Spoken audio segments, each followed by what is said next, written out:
Greetings to everyone.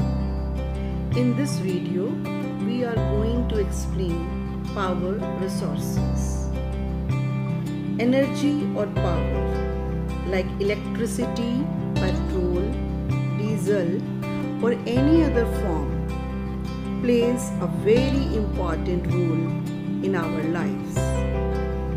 Power is used in all spheres of life, as at home, in industries, offices, trade, agriculture, transport, and communication.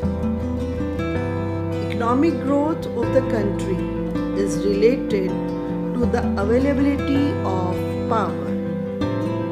Dear students, power resources can be classified into two categories. The very first is conventional and second one non-conventional resources. Coal, petroleum, nuclear energy and natural gas are conventional power resources.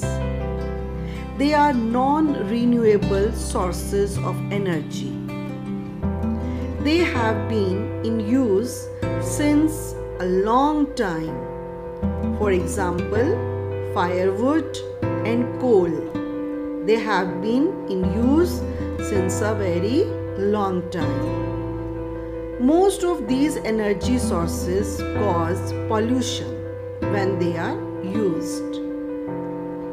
They are common and widely used sources. They have limited reserves.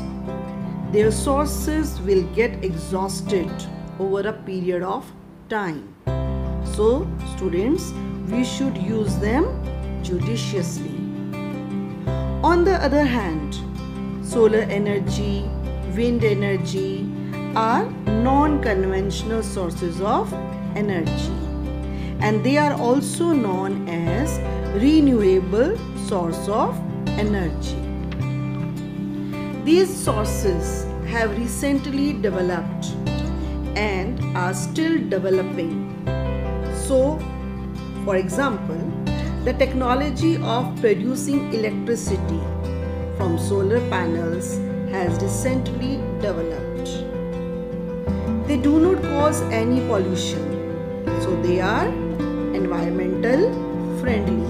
They are eco-friendly.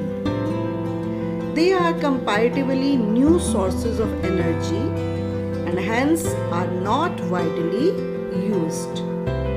They are limited only by technology and application, but not by source reserves. So it was the difference between conventional and non-conventional power resources. We will read about these resources in some detail in our next tutorial.